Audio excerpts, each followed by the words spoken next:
কয়েকদিন ধরে এত কাজের চাপ যাচ্ছে যে গুরুতর একদম অসুস্থ হয়ে পড়লাম।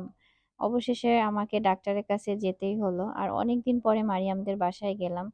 আর কাজ তো আসলে থেমে নেই, এগুলোর মধ্যেও কাজ কিন্তু করেই যেতে হচ্ছে। বেগুনি বানালে অনেক সময় বেগুনের গায়ে ব্যাটারটা সুন্দর মতো লাগতে চায় না, তাই আজকে আপনাদের সাথে সেটার একটা টিপস শেয়ার করব।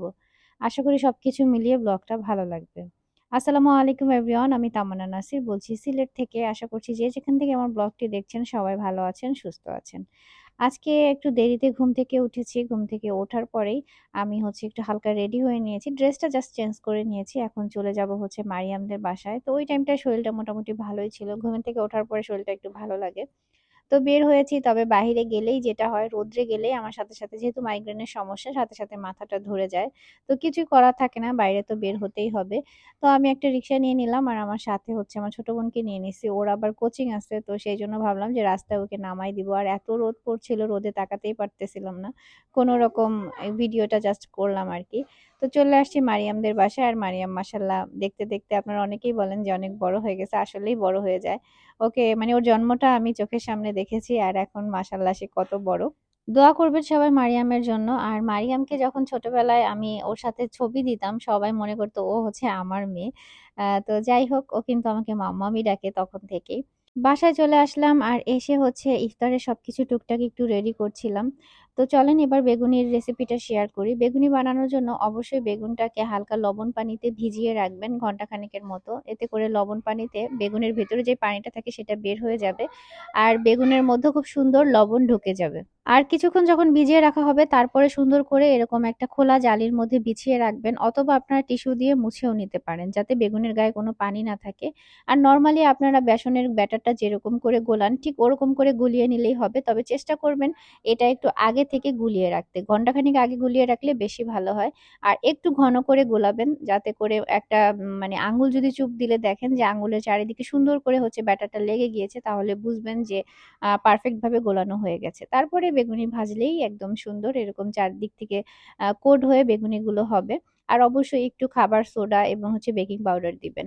তাহলেই পারফেক্ট ভাবে কিন্তু আপনারা এই বেগুনিগুলো বানাতে পারবেন। সেরকম কোনো আসলে ঝামেলা না আরকি। কয়েকবার প্র্যাকটিস করলেই দেখবেন যে হয়ে গেছে।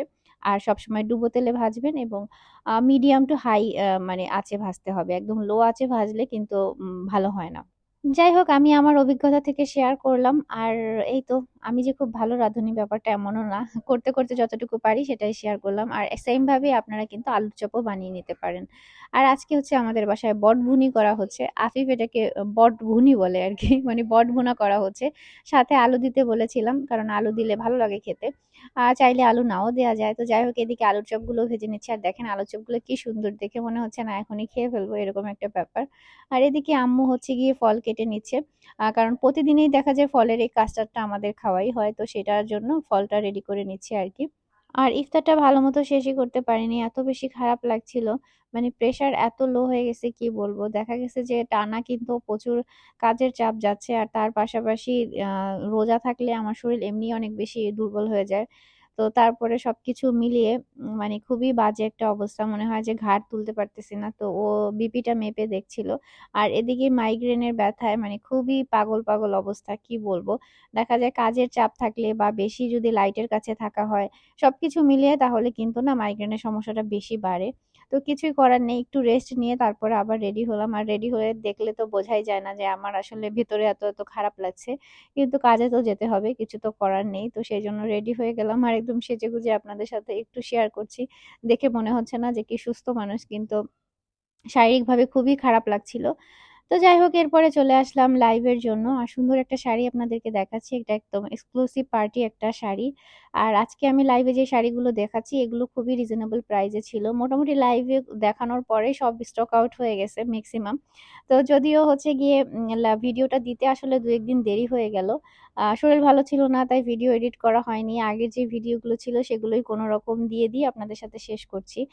আর ভিডিও দেখা যায় কি আগের মতো আর অত বড় ব্লগ দিতে পারি না। ওই যে সবকিছু মিলিয়ে ভিডিও এভাবে শুটও করতে পারি না। দেখা যাবে ঈদের পরে আবার একটু ফ্রি থাকবো, তখন আবার আপনাদের সাথে সুন্দর, সুন্দর ব্লগ শেয়ার করব ইনশাআল্লাহ।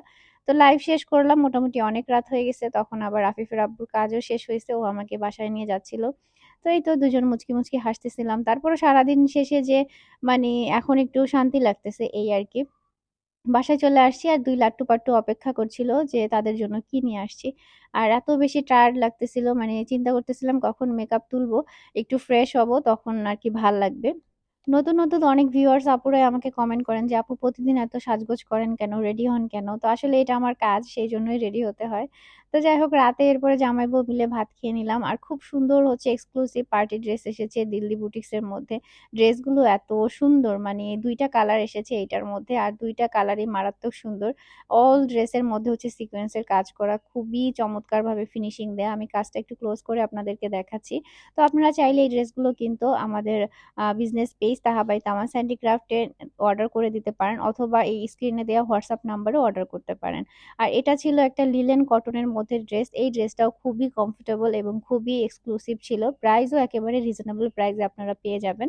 আর আমার বিজনেসের প্রোডাক্ট গুলো যেহেতু আমার হচ্ছে গিয়ে ভিউয়ার্সরাই বেশি নেয়, তাই আমি চেষ্টা করি একেবারে মার্কেটের থেকে কম প্রাইসে এবং হচ্ছে ডিসকাউন্ট প্রাইসে কাস্টমারকে সবসময় দেওয়ার জন্য, যাতে করে আমার ভিউয়ার্সরা সবসময় হ্যাপি থাকে আরকি।